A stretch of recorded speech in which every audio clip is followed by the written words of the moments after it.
Pessoal, uma boa tarde para todos vocês. É muito gostoso estar aqui mais uma vez, hoje para a gente fechar o tema dessa série bem curtinha, né? A série chamada Metamorfose. Eu vi que vocês já conversaram um pouquinho sobre as correrias do dia a dia, o quanto isso afeta o nosso dia ou não, o quanto isso afeta a nossa vida, as manias que temos em pular de fase para tanta coisa, mas quais são as implicações disso, positivas, negativas, na nossa vida? É o que a gente vai estar estudando hoje, nessa segunda parte da série Metamorfose. Eu só queria, antes da gente mergulhar no tema, fazer uma breve recapitulação, e você tem aí no seu guia, no primeiro parágrafo, uma ideia bem superficial, mas principal das coisas que nós vimos na última semana. Então, por exemplo, nós percebemos que quando estamos falando de metamorfose, estamos fazendo uma associação direta desse tema com a vida de uma borboleta, um elemento tão simples da natureza, um inseto, mas que traz para nós grandes lições. E nós vimos pelo menos 3 coisas aqui na última semana. Que a metamorfose, ela é aquela mudança que não pode ser motivada pelas doenças do modismo cultural. E nós estudamos um pouquinho sobre isso aqui, o quanto isso é prejudicial quando as mudanças que você deseja para a sua vida, elas são oriundas só da moda cultural, do desejo de um tempo, de uma época. Isso é problemático, porque não transforma como deveria. Segundo lugar, é que o valor de cada elemento, o valor da vida de uma pessoa, o valor não está perdido na sua forma. Conversamos aqui falando da borboleta, independente da fase em que ela está, ela é uma borboleta em potencial. Então, nós somos pessoas, à semelhança de Deus, e para sermos desenvolvidos ao nosso potencial, independente da fase em que você se encontra hoje, Deus quer realizar um processo de metamorfose na minha e na sua vida, para que a gente chegue na realização desse potencial. E vimos como um terceiro elemento, que essa metamorfose, ela melhor acontece quando é de dentro para fora. Quando a gente muda o que tem dentro, para que isso seja manifestado em resultados exteriores. E é com base nisso que a gente continua a nossa linha de raciocínio em pelo menos 3 aspectos. Alerta, um princípio e um conselho. Tá certo? Então eu quero começar o tema de hoje já falando do primeiro alerta. Pode colocar na tela? O alerta é: cuidado com a correria. Não foi isso que a gente falou aí um pouquinho, conversou? Pois bem, gente, hoje em dia tudo está acontecendo muito rápido. Muito rápido. Algumas pessoas, às vezes, agora que o meu bebê já nasceu, né? Já me cumprimentam como papai, aquela coisa toda. Nossa, eu mal vi o dia, que foi o dia em que a Fernanda ficou grávida, e daqui a pouco a gente já estava com o resultado, daqui a pouco já tem 1 mês, já tem 2 meses, está fazendo exames, fazendo os ultrassons, fazendo tudo, e daqui a pouco nasceu. Agora já está lá. É muito rápido, a gente quase não percebe, e o tempo passa. Enquanto mais na correria nós estamos, mais o tempo passa rápido. Enquanto mais o tempo passa rápido, menos a gente percebe as coisas da vida, os elementos, a gente percebe as situações, a gente sente as coisas, a gente é tocado pelas questões, menos a gente consegue ser tocado, enquanto mais mergulhado nas correrias nós estamos. Enquanto a esse aspecto, eu coloquei como um alerta, cuidado com a correria, e eu trouxe alguns exemplos aqui. O primeiro deles é do ditado que diz, né? O ditado diz assim, você pode completar aí: tempo é dinheiro. Tempo é dinheiro, pode completar. Tempo é dinheiro. E assim as pessoas pagam para não perder tempo. A verdade é essa. A gente quer, na verdade, pagar para que o nosso tempo não seja levado por qualquer um, de qualquer forma, sem que a gente tenha controle disso. Não é à toa o crescimento das redes fast food, certo? eu vou ampliar um pouquinho isso e vou trazer isso aqui, pelo menos para os últimos 20 anos.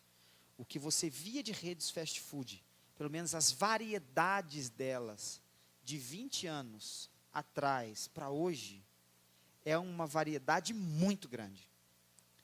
Das opções que você tem para comer rápido. Ok? Não estou dizendo que a gente está comendo bem, mas que a gente está comendo rápido. Você ter acesso a qualquer coisa, em qualquer hora, em qualquer lugar, para que você coma e prossiga com o seu dia. Isso para que a gente consiga ter mais tempo para outras coisas. Então, tipo assim, olha, gente, eu venho do interior, então era muito comum às vezes, tal, você reúne a família, e aquela ideia de você fazer uma macarronada, e sabe aquele tomate que você vai pela manhã de domingo na feira, você seleciona aqueles tomates bem vermelhinhos, e você leva aquilo para casa. O Bruno, que é cozinheiro, né, sabe como isso funciona. E a gente leva para casa, e a gente tem aquele cuidado, né, de picar tudo, colocar na panela, esperar o tomate virar molho de tomate, e aí aquele molho de tomate você levar até ele os temperos, comprar um manjericão fresco, usar um alho fresco, tudo isso é muito diferente. E até que você faz uma massa, né, isso vai dando água na boca, é uma delícia. Mas para economizar tempo, inventaram o miojo. O miojo. Que alguém fala, eu comi um macarrão hoje, né? Uma macarronada. O que você comeu? Miojo. O miojo que era feito em 5 minutos, passando pela prateleira do mercado, eu vi. Agora você pode cozinhar o seu miojo em até 3 minutos. Então, para economizar tempo, para ganhar tempo. Porque tempo é importante para as pessoas. E as pessoas começam a negociar algumas coisas, porque tempo é dinheiro, para que a gente consiga economizar tempo e realizar algumas ações ao longo do dia. E aqui eu trago uma série delas. O hambúrguer de micro-ondas, vocês conhecem o hambúrguer de micro-ondas? Pocket Burger, conhece, né? Então, você tem o hambúrguer de micro-ondas, eu não imaginava que isso seria possível, mas eu vi no mercado, e já tem um tempo que tem no mercado já, né? Eu acho que minha mãe ficaria desesperada. Minha mãe fica, na verdade, quando ela vai no mercado, aqui em São Paulo, lá mesmo em Minas, e tem a seção dos legumes picadinhos no mercado. Tudo pronto, né? Na feira também tem essa facilidade hoje, né? Você vai ver ali a couve, perfeitamente picada. Eu não sei quantos gostam de couve, eu sou um fã de couve. Finamente picada, aquilo, né? Fantástico, fazer uma couvezinha daquele jeito. E você encontra a abobrinha picada, a abóbora picada, a cebola picada, tudo picado. Você encontra tudo picadinho. Tudo já pronto para você fazer, para que a gente possa economizar tempo. O órgão municipal aqui, de onde a gente resolve questões de documentação, qual é o nome? Poupa tempo, poupar o seu tempo. Então, é para ser rápido. Aplicativos, vários deles a gente se utiliza para que nos economize tempo com tanta coisa. Para que a gente não tenha, esses dias conversando com a Thalita, eu achei um barato, porque ela falou assim comigo, em tempos de WhatsApp, uma ligação é prova de amor. Eu achei interessantíssimo. Aí ela falou assim, uma visita então é uma coisa extraordinária, né? E é verdade, porque o aplicativo resolve a nossa vida no sentido de acelerar as coisas. A gente se comunica com centenas de pessoas ao longo do dia, quando a gente posta nos grupos, a gente envia uma mensagem rápida, você já pode colocar um vídeo de um acontecimento naquele momento, e você vai multiplicando isso, porque é rápido. Não só o WhatsApp que a gente tem, mas dentre todos aqueles outros que nos economizam tempo. Gente, esses dias eu estava na faculdade precisando fazer um trabalho, lá é muito corrido. A gente entra em sala de aula 7h30, 8h, o professor já está ali para lecionar. Quando a gente tem 2 intervalos, um na manhã, um na tarde, e à noite nós temos aula também. E então o nosso tempo é muito curto, e nós temos que apresentar no final da semana uma avaliação presencial. Normalmente algumas páginas a gente tem que escrever sobre um determinado assunto daquela disciplina, com pesquisa, dentre outras coisas. para facilitar o nosso trabalho, para facilitar o meu trabalho, eu descobri algo sensacional. É que no celular, ao invés de você digitar, você pode falar e ele já escreve para você. Falei, ótimo. Então, no meu caminho da faculdade até o hotel, eu consigo escrever pelo menos umas 30 linhas. Quer ver, não? Falar pelo menos umas 30 linhas já de raciocínio bem feito sobre aquilo e ele já digita para mim. A minha ideia é só depois pegar todo aquele texto, copiar, colar no Word, separar por parágrafos, dar pontuação, fechou. Então, quer dizer, para poder economizar tempo, fechou, tá ali, está pronto. Fica a dica, né, Barroso? Está na vida acadêmica aí, meu amigo, a correria é essa. Então, você não precisa mais passar no banco para pegar o dinheiro. Hoje em dia, você usa o dinheiro de plástico, né? O cartão resolve a nossa vida. Para que andar com o dinheiro? Então, isso nos economiza tempo. Agora, essa aqui é curiosa, pode colocar. Eu sou da época em que se falava da volta ao mundo em 80 dias, lembram disso? Tinha até um filme, né, um livro e tal. Esse avião, na verdade é uma aeronave, né, super moderna, dá a volta ao mundo em 5 horas. Esse é o X-15. Ela é muito especial, foi feita para andar quase que 10, menos um pouquinho, dá 8.000 km por hora. Então, vocês pensem o que isso significa, quase que, né? É um negócio extraordinário. Dá a volta ao mundo em 5 horas. Fantástico. Aí você tem, para economizar tempo, não sei para que ele quer dar a volta ao mundo tão rápido, mas funciona, né? Foi feito o teste, funciona. Agora, olha esse segundo exemplo. É um computador, um supercomputador, né? Essa pesquisa eu fiz, não é muito recente, talvez tenha até um menorzinho, mas esse aí faz 1.026 quadrilhões de cálculos por segundo. Então, para que ele possa processar informações, armazenar dados, dentre outras coisas, é da IBM, é um computador especialíssimo. Deve ser, meu amigo, porque processa rápido, né? E tem um último exemplo aqui, para poupar tempo, né, gente? Para economizar o nosso tempo. Esse aqui eu achei curioso, olha que bacana. São as almofadas mão da mamãe. Pode colocar a frase, Edu, para mim, por favor. O bebê vai se sentir confortável com essas almofadas, pensando que está sendo acariciado e ninado pela mão da mãe. Ou seja, a mãe pega o bebezinho, coloca as almofadas mão da mamãe e vai fazer as outras coisas. E com isso você economiza tempo. Dentre todas essas coisas que eu falei para vocês aqui, elas têm um benefício. Mas às vezes a gente não calcula os prejuízos que isso traz. Eu me comunico pelo WhatsApp, mas eu não desenvolvo mais amizades. Porque se precisar chutar o balde, eu chuto no WhatsApp mesmo. Não é assim? Exato. Termina namoro, termina tudo. A gente hoje se utiliza das redes fast foods, tal, alimentação, para você poder fazer as suas correrias. E com isso, a gente está ingerindo qualquer coisa, feita de qualquer jeito, em qualquer tempo, sem calcular prejuízo, sem calcular o prazer que você poderia ter de uma refeição, de fazer um alimento. A gente fica às vezes pensando, mas como eu vou casar tudo isso? Como é que eu vou fazer para ter um controle melhor tudo isso? Acho que esse é um outro tema.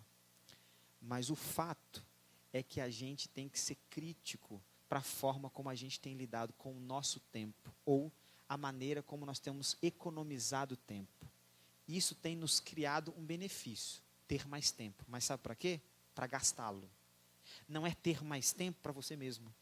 Não é ter mais tempo, às vezes, para os seus filhos. Não é ter mais tempo para se desenvolver na sua espiritualidade. Não é mais tempo para você descansar. É tempo para você ocupar. Então, nós estamos numa caminhada grande para criar coisas, equipamentos, ferramentas que nos economizem tempo. Sabe para quê? Para que eu tenha mais tempo para gastar. Não para que você tenha mais tempo para você, para se cuidar. Não, para que você tenha mais tempo para poder dizer assim, eu consigo fazer ainda mais coisas num período de tempo menor. E às vezes isso sem calcular os prejuízos que isso traz para mim, a nível relacional, a nível da minha saúde, a nível da construção de quem eu sou comigo mesmo e com Deus. E a gente acaba fazendo uma confusão, às vezes, que eu vou comentar com vocês aqui no princípio, de baixo. Mas antes disso, eu preciso ler o texto do rei Salomão, Eclesiastes capítulo 3, verso 1, que está no seu guia. Você pode acompanhar comigo. Diz assim: tudo tem o seu tempo determinado. Há tempo para todo propósito debaixo do céu. Raciocinando sobre esse verso aqui um dia, parece que ele está falando todo da mesma coisa, do fator tempo, né? Tudo tem o seu tempo determinado, há tempo para todo propósito debaixo do céu. Mas se você olhar bem ele tem duas sentenças aqui que fazem com que a gente interprete completamente diferente o significado desse texto. Em primeiro lugar, ele está dizendo o seguinte: tudo tem o seu tempo, o quê? Determinado. Então, existem coisas na vida que tem o seu tempo, e aquele tempo daquela coisa a gente não muda. O tempo necessário para que você amadureça, o tempo necessário para que você passe por uma fase biológica, o tempo necessário para que alguém se considere pronto academicamente. Então, tudo tem o seu tempo determinado. Bem, para que você faça uma faculdade, por exemplo, na sua área, psicologia, por exemplo, Ivo, quantos anos? 5 anos. Não tem como você entrar no primeiro ano e sair psicólogo no final dele, porque tem o seu tempo determinado. E a gente tem que ter sabedoria, inteligência, percepção, para poder entender que algumas coisas na vida, como um estudo, como diversas outras coisas, um tempo para amadurecimento num relacionamento, um tempo para que você consiga se desenvolver com Deus, tem o seu tempo.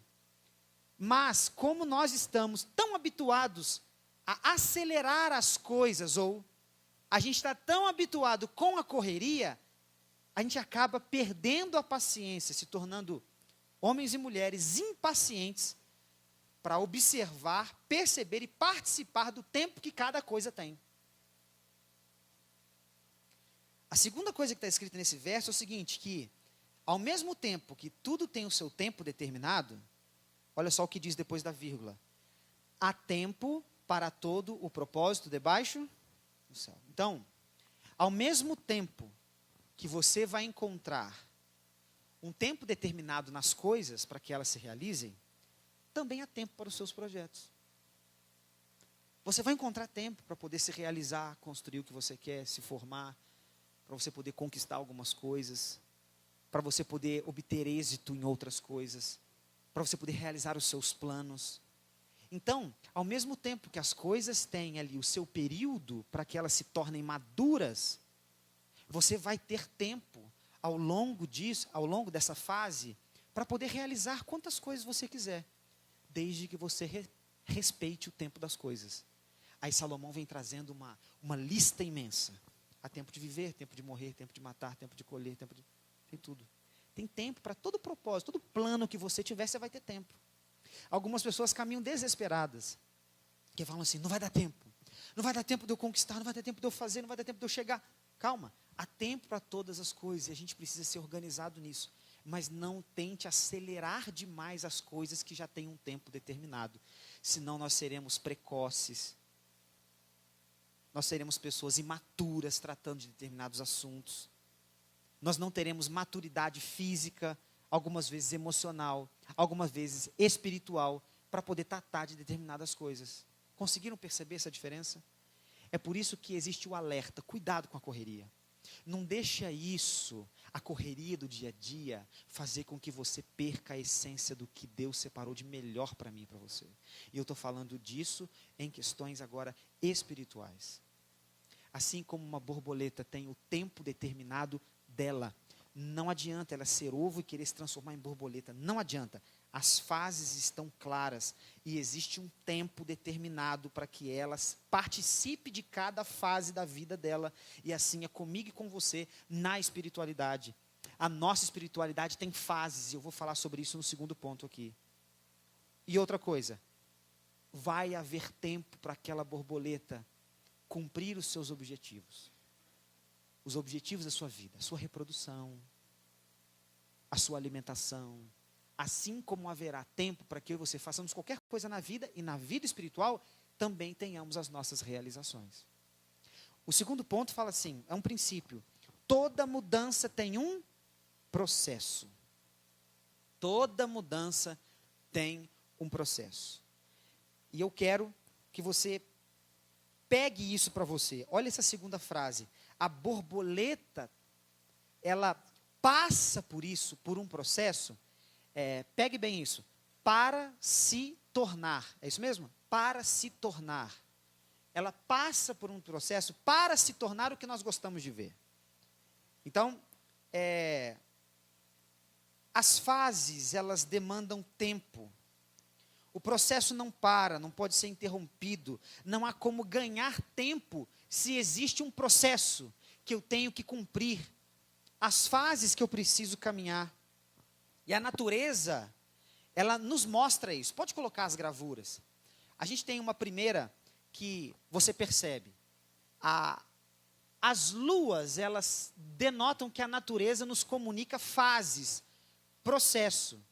Primeiro você tem a lua nova, que vai se tornar em lua crescente, que vai se tornar em lua cheia, e depois vai se tornar em lua minguante. É assim que funciona. Não tem como sair da nova e virar cheia. Não, não é assim. Ela vai primeiro se tornar crescente, para que o ciclo se cumpra. Isso é natural. Tem o seu tempo determinado. É um processo. Se ela não passa pelo processo, ela não alcança a sua maturidade. O próximo exemplo, ele diz sobre o processo da gestação. Eu até falava com a Fernanda assim, Fernanda, esse negócio é muito de Deus, viu? Esse processo, essa fase, esses 9 meses que a gente passa vendo ali o crescimento do bebê.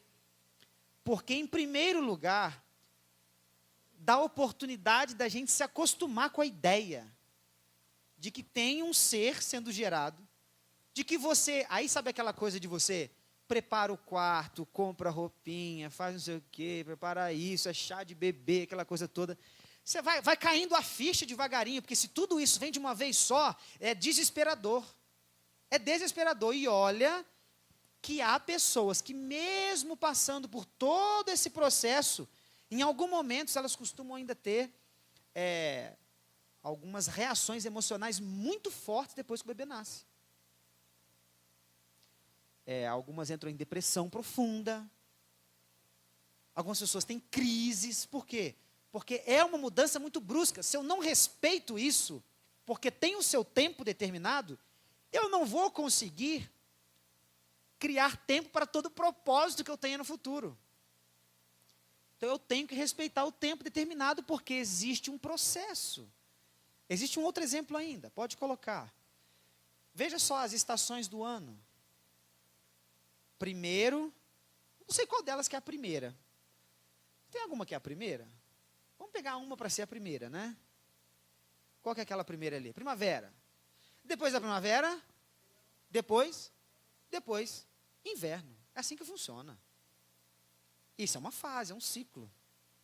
Embora hoje em dia está tão louco, que às vezes do verão já pula para o inverno, que pula para a primavera e depois voltando. Então, às vezes está meio estranho o clima. Mas eu acho que isso é devido às loucuras que o clima está vivendo aí, né? Mas a fase natural é isso. É um ciclo especial, um processo. Se não passa pelo processo, não é belo, não é bonito, você não sente, você não experimenta a essência daquele fator. Continuando, o último desses exemplos é as fases da vida. Eu coloquei aí para vocês que você acha que existe algum tipo de prejuízo quando a gente pula fase? É aquela menina que está se comportando como se fosse uma mulher. É o garotinho que, na verdade, já quer participar de coisas que pertencem ao mundo dos adultos.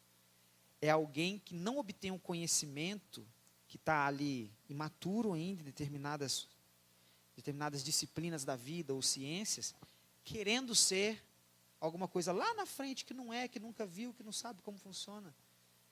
Não tem jeito.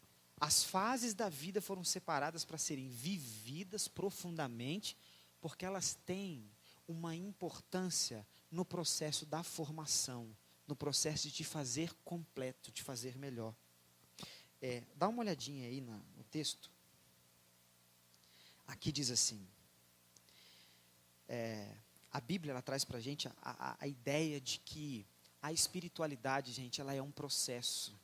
E eu quero muito assim comunicar isso com muito carinho para todos vocês, porque aqui estão um dos maiores enganos que as pessoas têm em relação ao processo da fé. Muitas vezes porque isso é comunicado de forma errada por outras pessoas, por outras igrejas, por outras denominações, ou porque as pessoas não se atentam a essas questões. Olha só o que o texto bíblico me diz. Como é que é o processo da espiritualidade? Paulo diz em 1 Tessalonicenses 4:1, que nós vamos progredindo cada vez mais. Ele não me diz que eu fico pronto de um dia para a noite. Ele me diz que eu vou o quê? Progredindo. A segunda coisa, eu vou sendo o quê? Transformado de glória em glória. De fé em fé. Brilhando mais e mais. E aqui vem falando que Deus nos chamou para a santificação. Santificação é um processo. Porque o nome santo significa ser separado. Não separado do mundo, é separado para um propósito especial no mundo. Então, eu sou convidado para participar da santificação. O que é a santificação? É um processo de Deus que me faz ser separado pessoalmente para um propósito especial onde eu vivo. E aqui vem dizendo, mas como é que é? Quais são os elementos dessa santificação? É simples.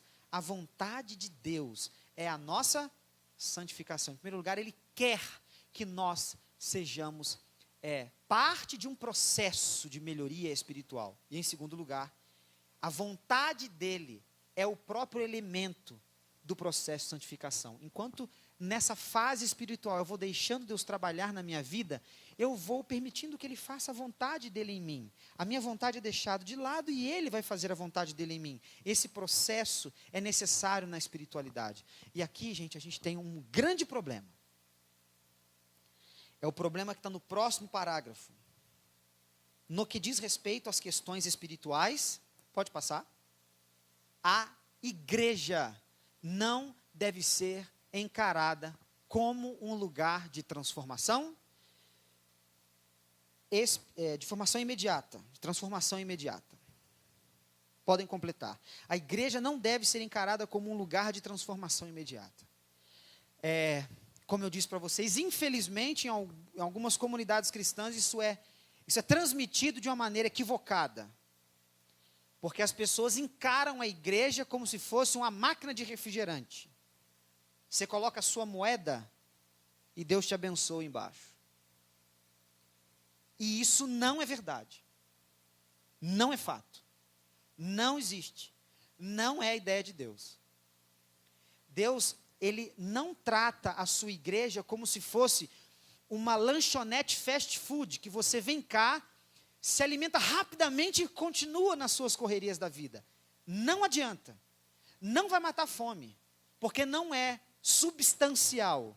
Não é forte o suficiente para te manter de pé. Passar, comer alguma coisinha e ir embora. Na vida espiritual, naquilo que nós desenvolvemos dentro da igreja, não podemos confundir as coisas. Uma espiritualidade fast food. Vamos colocar em outros elementos da vida? Um namoro fast food. Um casamento fast food. Uma igreja fast food. Não te alimenta, não te sustenta, não te faz sobreviver, não te dá forças para ficar de pé. Isso tem que ser encarado como um processo. Então, o que eu estou dizendo para vocês é o seguinte, amigos, A metamorfose de Deus na nossa vida, a metamorfose que Deus quer comunicar para mim e para você, é um processo que não é rápido, ele é lento, e é um processo mais e mais, de uma transformação diária, de fé em fé, de aprendizado em aprendizado, um pouco aqui, um pouco ali, e eu vou crescendo, aprendendo e sendo maduro, eu vou tendo o pé no chão, eu vou conseguindo ser forte, eu vou fortalecer os meus músculos espirituais, vou conseguir viver, mas eu tenho que permitir que o processo aconteça em mim. Isso não é imediato. Eu pago, Deus me dá. Não existe. Na vida espiritual, no que a gente pratica aqui dentro, sabe o que é? Esse momento que nós estamos tendo aqui, ele é uma motivação. Ele é uma maneira de você despertar necessidades e interesses. É uma forma que a gente tem de viver em comunidade para a gente poder entender que existem outras pessoas que passam as mesmas dificuldades que eu. Que existem pessoas que vivem ao meu lado, que se sensibilizam com as questões da vida assim como eu. Que se importam assim como eu, que precisam assim como eu.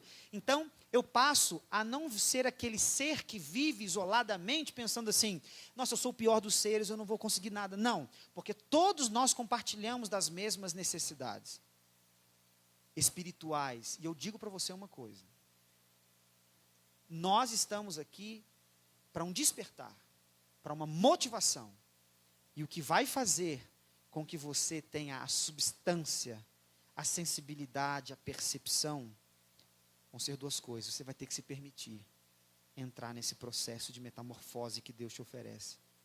E em segundo lugar, você vai ter que perceber que esse processo tem que acontecer em você, dentro de você.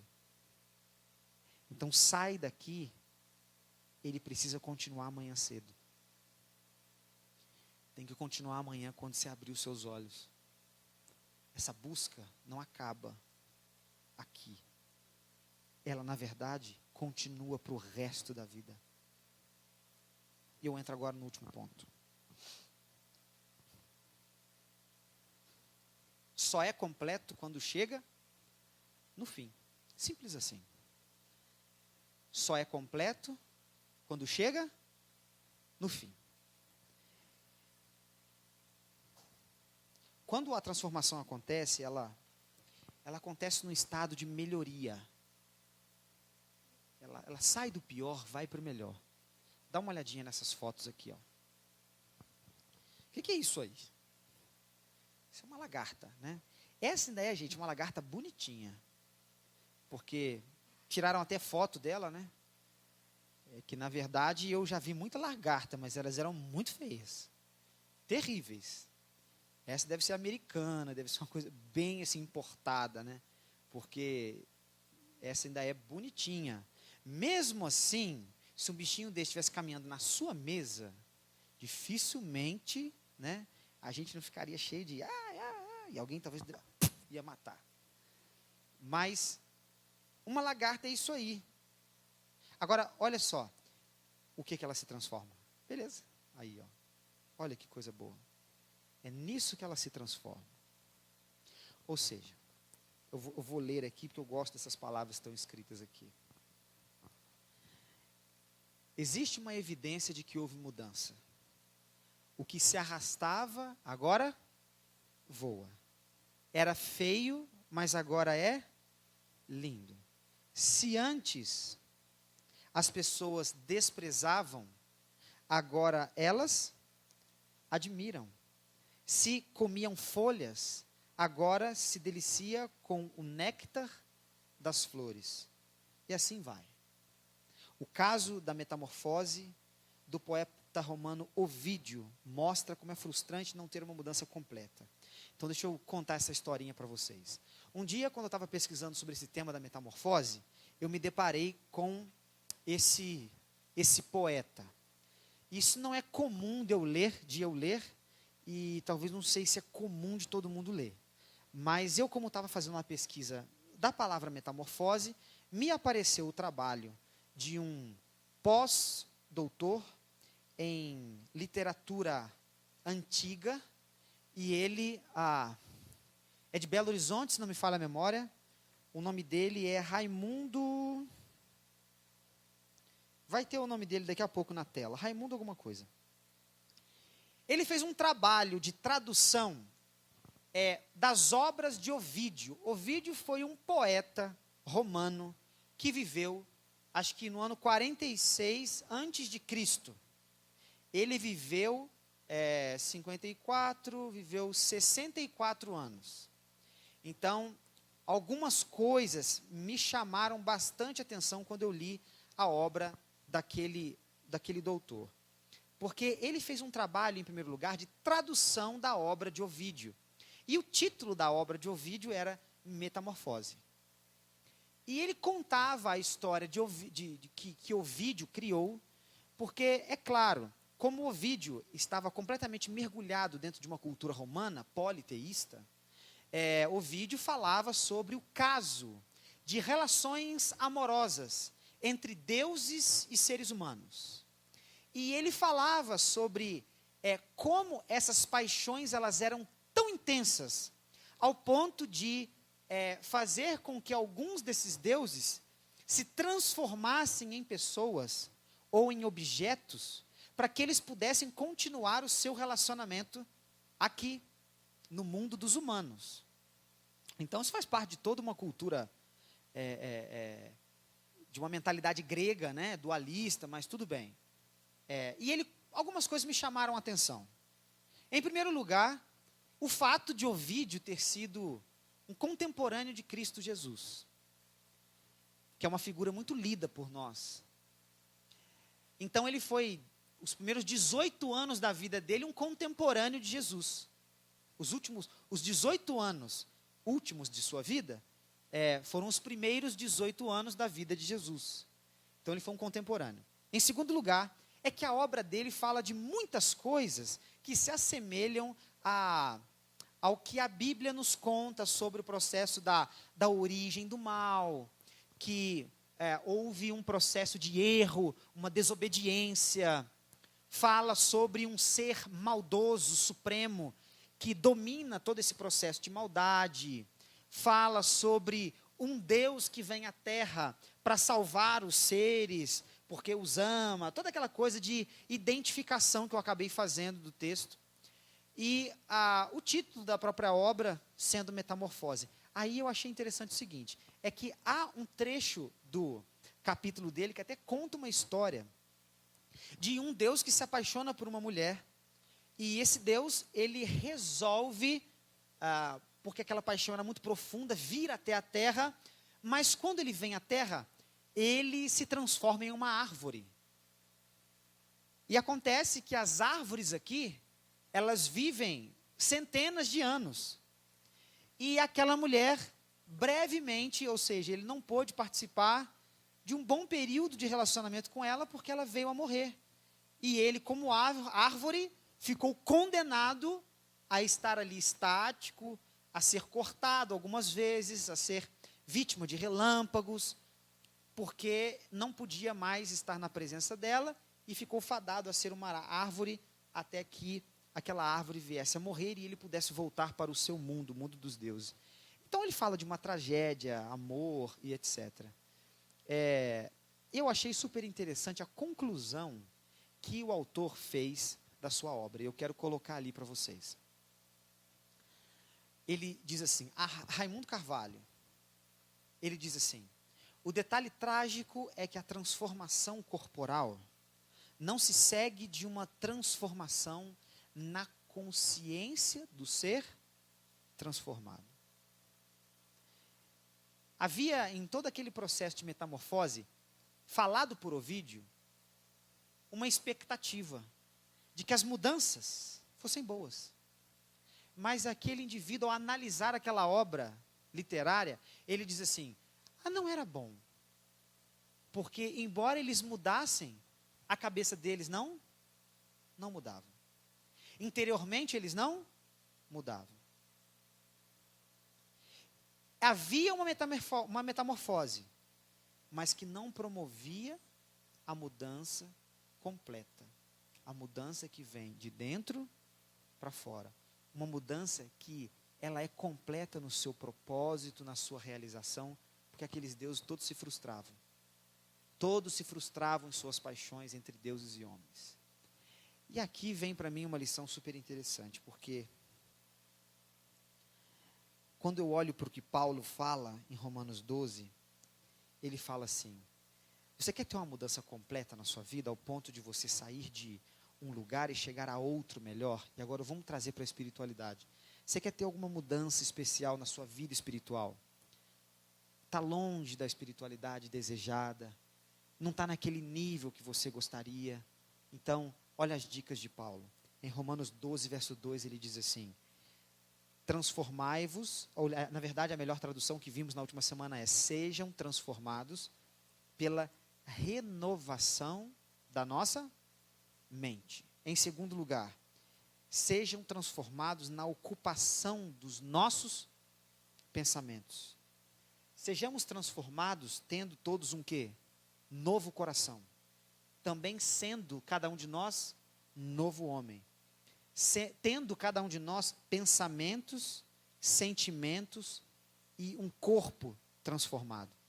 Sabe, pessoal, a proposta que Paulo está fazendo aqui é justamente uma das maiores dificuldades que o ser humano tem, que é o processo de transformação do caráter, do que existe dentro de mim e de você, da nossa consciência, dos nossos costumes. Quando Paulo fala assim: transformai-vos pela renovação da vossa mente, ele está falando o seguinte: se você se deixar levar pelo seu desejo, pela sua mente, pelo jeitinho que você vai querer dormir o dia inteiro, você não vai querer fazer o que deve, você vai ser preguiçoso, você não vai produzir, você vai ser um indivíduo assim, levado a não exercitar todo o seu potencial. Você tem que melhorar isso. Então você tem que renovar a sua mente. E ele dá até dicas lá no texto. Ele fala assim: você vai ter que entregar a sua vida diária para Deus. Comer, beber, levantar. Vai ter que entregar isso para Deus. Será que a gente é capaz de fazer isso? De permitir que Deus dê palpite na nossa vida? Isso é uma transformação da mente. Ou seja, ele até nos diz: não vos amoldeis muito à cultura. Por quê? Porque quando você faz isso, vai ficar viciado naquelas mudanças superficiais que a cultura te traz. Ele fala: a mudança profunda começa dentro da nossa mente, nossa maneira de pensar, a maneira como a gente percebe as coisas. É uma questão de cosmovisão. E a gente tem que estar, assim, se entregar para isso. Quer ter uma mudança? Quer ter uma explosão na sua vida espiritual? Quer aumentar, quer ferver o caldo? Quer fazer com que as coisas aconteçam bem na sua vida? Ok. Comece transformando a sua mente. E aí ele fala assim: transforme o seu coração. Transforme o seu coração. A gente ama tanta coisa, mas às vezes a gente não ama o que vai fazer com que a minha espiritualidade seja ótima. Eu não amo a Deus.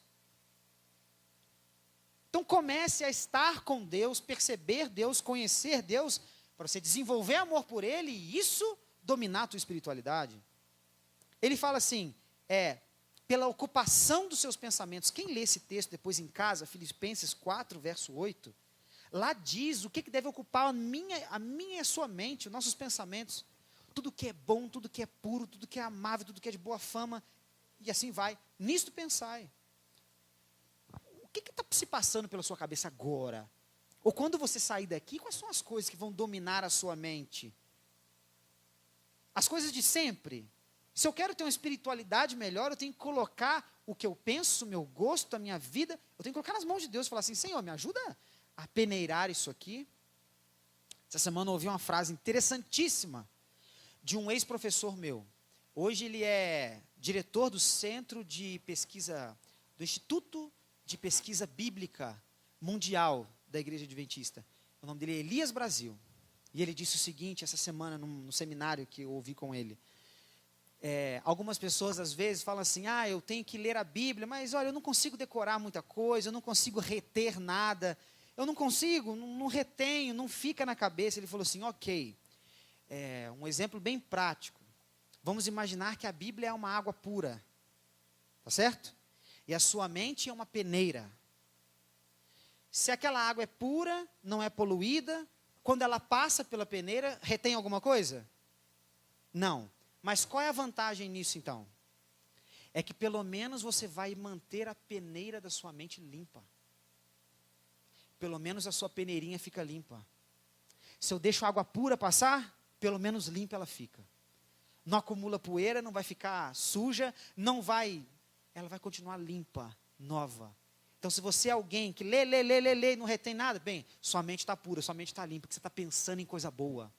Você está colocando coisas que valem a pena na sua mente. Então, aproveite isso. Paulo fala o seguinte: coloquem em vocês um novo coração, seus sentimentos, suas paixões, sejam um novo homem. Que seus pensamentos, sentimentos e seu corpo sejam modificados. E sabe, quando você começa esse processo de transformação, a gente começa um processo espiritual. E aqui eu chego na minha última frase, que vocês vão completar aí agora, que diz assim: é necessário lembrar que nas mudanças espirituais promovidas por Deus, há início e há fim. Talvez um dia você tenha falado assim: eu quero ser um indivíduo espiritual, um pai de família espiritual, um namorado espiritual, uma mulher espiritual. Talvez um dia você tomou essa decisão na sua vida, ótimo. Talvez um dia você tomou a decisão: eu quero ser um profissional espiritual. Perfeito. Agora, pode ser que você, ao olhar hoje para a sua vida, fale assim: mas eu ainda não estou onde eu queria. Está faltando ainda dar bons passos para eu chegar lá. Está faltando, parece que tem uma coisa aqui que não está ainda 100% completa. Eu sinto que eu tenho muito que andar ainda. Então quero te trazer uma motivação. Nessas mudanças espirituais, quando Deus que está agindo na nossa vida, uma certeza eu te falo, uma certeza eu te dou, né? Tem início e tem fim. E o fim é muito melhor que o início. Agora, nesse meio todo tem um processo. Então não fica preocupado. A forma que você se encontra hoje, não é nisso que está o seu valor. O valor está no que você pode se tornar, no seu potencial. A gente viu isso na última semana. Com isso em mente, eu digo algo para você: prossiga, continue, porque a certeza do último texto me ajuda a te dizer isso. Paulo ali disse, falando de Deus: aquele que começou a obra há de terminar. Se foi Deus que começou um trabalho na sua vida, fique tranquilo, Ele vai terminar. Agora, quando isso vai acontecer? Não sei. Enquanto isso, entre no processo. Viva cada fase. Você vai estar se tornando maduro para a metamorfose de Deus na sua vida. Entre com coragem. Viva isso intensamente. Mergulhe de cabeça. E se você não está satisfeito, continue. Não para. Porque se foi Deus que começou a obra, Ele vai terminar. E sabe, no dia em que Deus terminar essa obra na sua vida, na minha também, você vai se sentir realizadíssimo. Você vai falar assim: olha, chegou. Agora eu estou feliz. Agora deu tudo certo. Agora sim. Se você não está vivendo isso ainda, e se é Deus que está fazendo, só ter paciência. E deixar que o tempo determinado de cada coisa se cumpra. Para que depois todo o propósito se realize. É o meu desejo para vocês. Porque para a gente voar como uma borboleta, é preciso mudar. É preciso passar por uma metamorfose. E eu estou hoje, gentilmente e com todo o meu coração, com todo carinho, desejando isso a você. Não corra desse processo. Que ele é um processo sólido, bonito, especial, para a sua e para a minha vida também. Eu estou te desejando isso. Foram preparadas alguns cartõezinhos especiais que estarão aqui à disposição para vocês. Um na escada para todo mundo que subir para o coffee e um na saída para aqueles que estiverem na correria precisarem sair. tá bom? E nesse cartãozinho tem uma mensagem simples. Para que você possa voar, é necessário mudar. Então, não se esqueça disso. Leve isso para sua casa, receba com carinho, porque é o nosso desejo para que você viva a metamorfose de Deus. Deus abençoe sua vida e sua casa também. Vamos orar?